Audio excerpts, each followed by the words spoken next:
الحمد لله الذي كفى وسلام على عباده الذين اصطفى أما بعد فأعوذ بالله من الشيطان الرجيم بسم الله الرحمن الرحيم قل لا أسألكم عليه أجرا إلا المودة في القربى آمنت بالله صدق الله العلي العظيم وصدق رسوله النبي الأمين الكريم ونحن على ذلك لمن الشاهدين والشاكرين والحمد لله رب العالمين آمین۔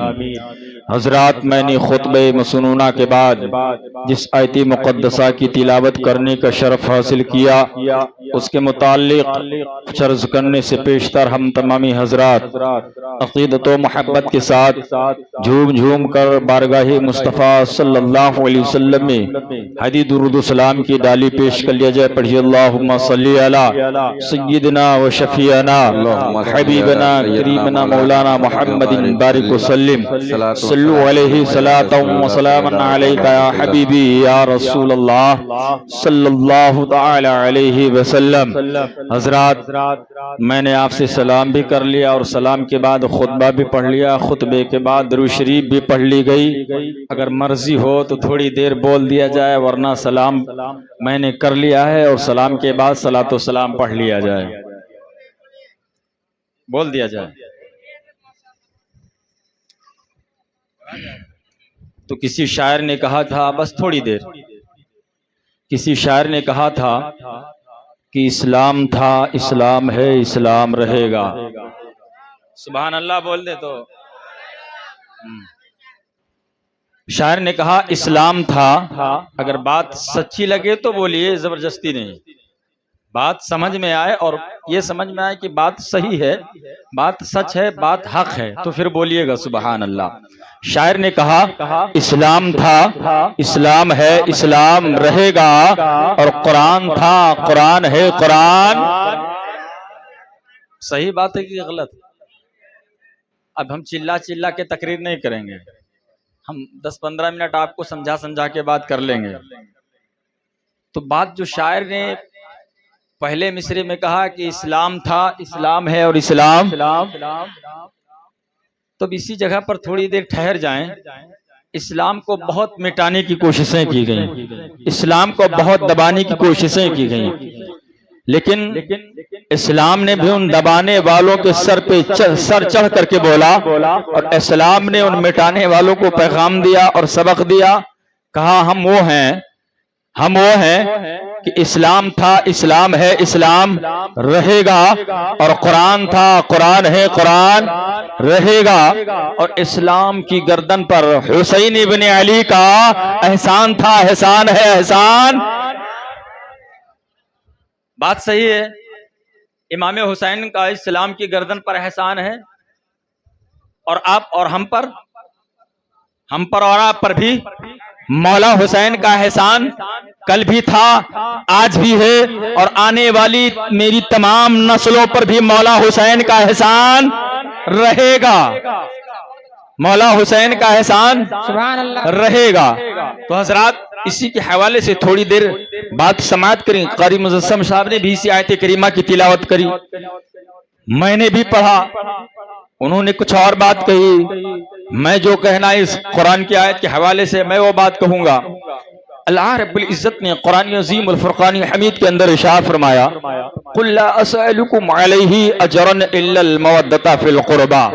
آخر قرآن کی آیتیں ایسے نازل اللہ رب العزت نے اپنے محبوب پر اتار نہیں دیا ہے، کبھی جب کوئی موقع آیا ہے، ہر موقع اور محل کے مطابق پاک پروردگار عالم نے قرآن کی آیتوں کو نازل فرمایا ہے۔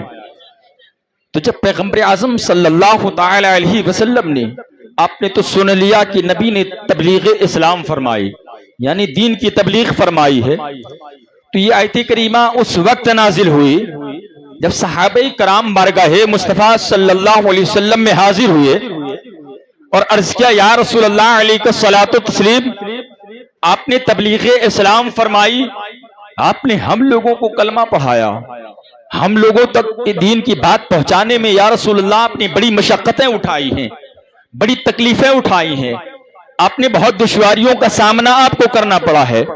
یا رسول اللہ، یہاں تک دشواریاں اٹھانی پڑی ہیں کہ یا رسول اللہ آپ کے دندان مبارک تک شہید ہو گئے۔ یا رسول اللہ، طائف کے میدان میں آپ کو پتھروں کو بھی کھانا پڑا، آپ کے جسم سے خون بھی بہا۔ یا رسول اللہ، آپ نے اتنی دشواریاں اٹھائی ہیں کہ سجدے کی حالت میں آپ کے سر کے اوپر اونٹ کی اوجھڑی تک ڈال دی گئی۔ یا رسول اللہ، آپ جب سجدے کے حالت میں تھے تو یا رسول اللہ ظالموں نے آپ کی گردن کو بھی دگایا۔ یا رسول اللہ، آپ نے بہت تکلیفیں تبلیغ اسلام کے لیے اٹھائی ہے۔ ہم سب تک آپ نے جو دین کی تبلیغ پہنچائی ہے، ہم سب کو جو دین کا پیغام دیا ہے، یا رسول اللہ تبلیغ اسلام پہنچانے میں آپ بہت تکلیفیں اٹھائی ہیں، بہت دشواریوں کا سامنا کرنا پڑا ہے۔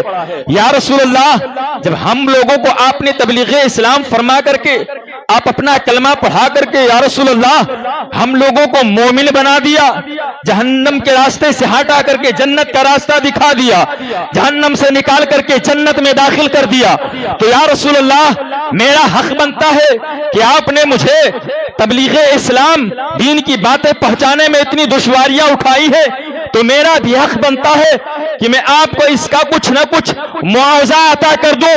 جب صحابہ کرام بارگاہ مصطفیٰ میں حاضر تھے اس غرض کی نیت سے کہ جو نبی نے تبلیغ اسلام فرمائی ہے اس کی کچھ اجرت ادا کر دی جائے، تو پاک پروردگار عالم نے حضرت جبرائیل کو فرمایا، اے جبرائیل سدرہ پر ٹھہرنے کی ضرورت نہیں ہے، میرے محبوب نے جو مشقتیں اٹھا کر کے تبلیغ اسلام فرمائی ہے، میرے محبوب کے غلام اجرت دینے کے لیے آئے ہیں، ذرا قرآن کی آیت لے کر کے چلے جاؤ، میرے محبوب کو سنا دو۔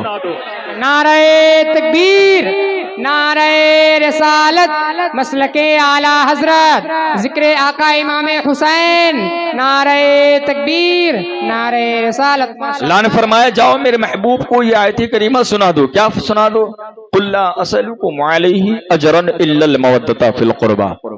اے محبوب فرما دیجئے جو آپ کو تبلیغ اسلام فرمانے اور دین پہنچانے کے بدلے میں جو اجرت دینے کے لیے آئے ہیں ان سے فرما دیجئے میں نے تمہیں تبلیغ اسلام فرمایا، میں نے تمہیں کلمہ پڑھایا، بہت مشقتیں اٹھانی پڑی، دقتیں اٹھانی پڑی، تمام مصیبتوں کا سامنا کرنا پڑا، لیکن میں اس کے بدلے میں تم سے کچھ اجرت اور معاوضہ نہیں مانگتا ہوں۔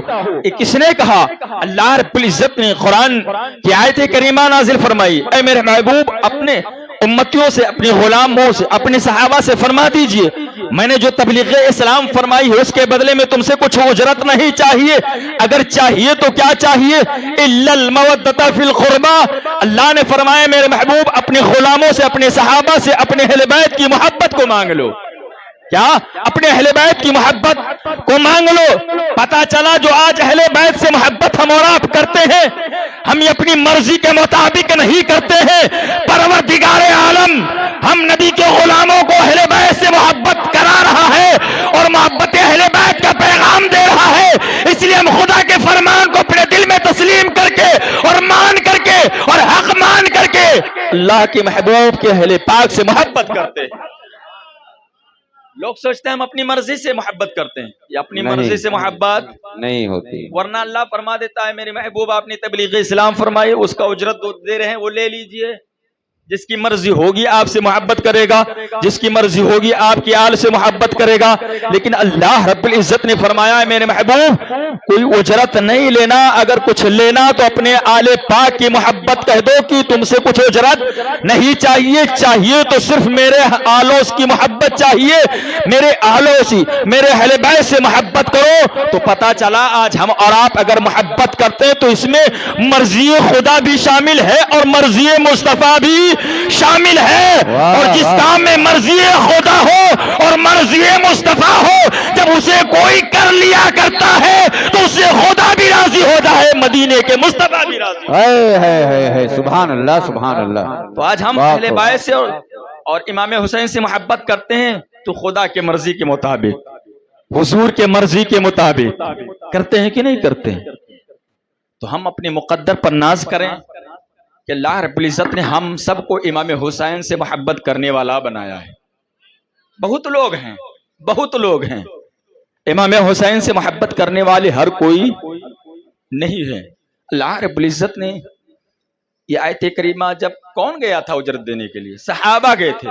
نبی کے وفادار گئے تھے, نبی کے غدار نہیں گئے تھے. تو اللہ نے فرمایا اے میرے محبوب اپنے وفاداروں سے تبلیغ اسلام کے بدلے میں کوئی اجرت نہ لو.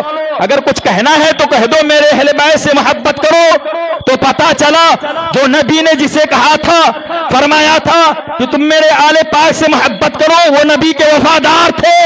اور جو آج بھی نبی کی آل سے محبت کرتے ہیں وہ بھی مدینے کے مصطفیٰ کے وفادار ہیں اور نبی کے آل پاک کے وفادار ہیں. سبحان اللہ.